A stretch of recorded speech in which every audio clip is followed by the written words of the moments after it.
Imagine the scene. Nunhead Station, 7:30 on a Monday morning.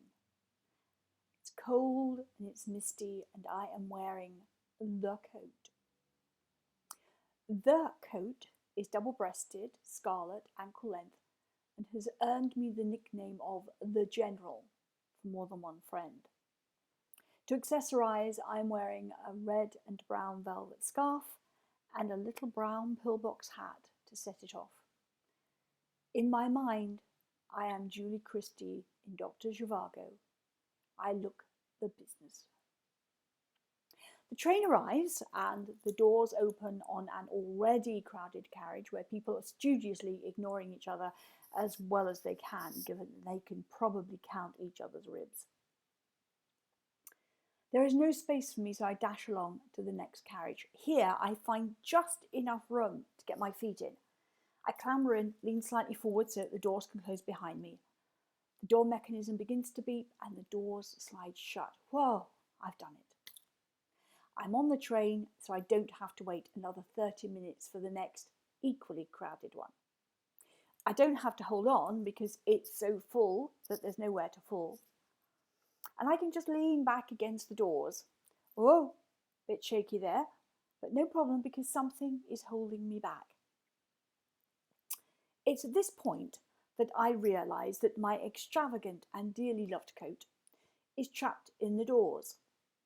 And not just a little corner, but all the way from hem to hip. I have suddenly switched from being Julie Christie to being Buster Keaton.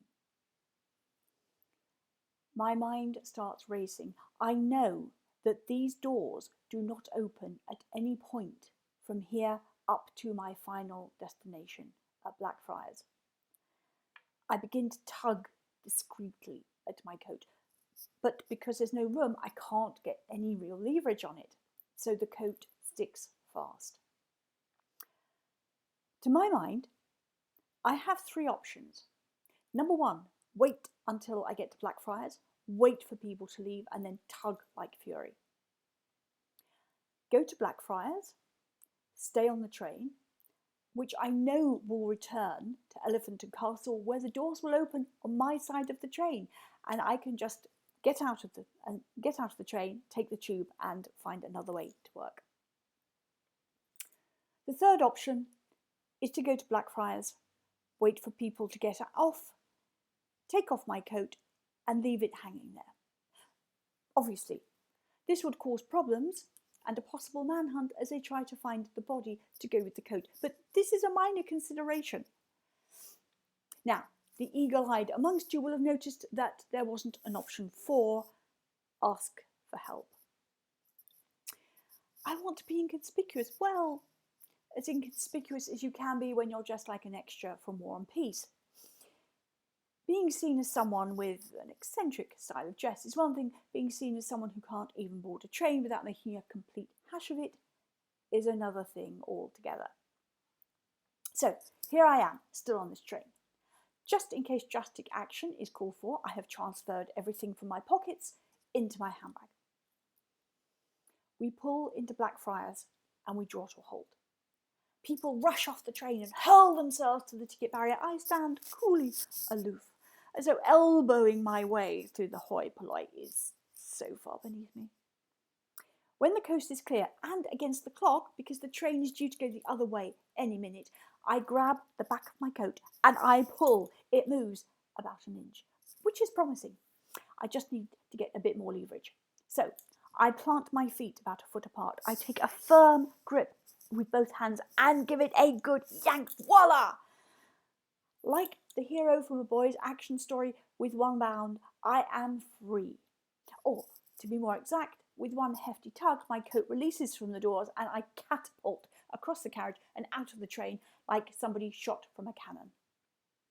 My tango training, which I knew would always come in useful somewhere, allows me to stop the momentum dead.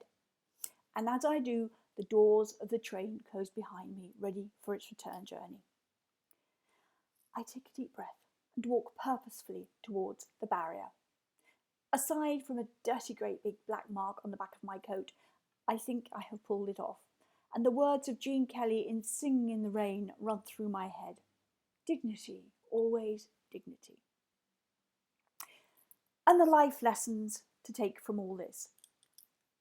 Number 1, have several solutions, however silly, up your sleeve. Number 2, always keep your cool. Other people won't know how you're feeling or how stressed you might be. And number 3, often, in fact, most times, things never turn out quite as badly as you expect.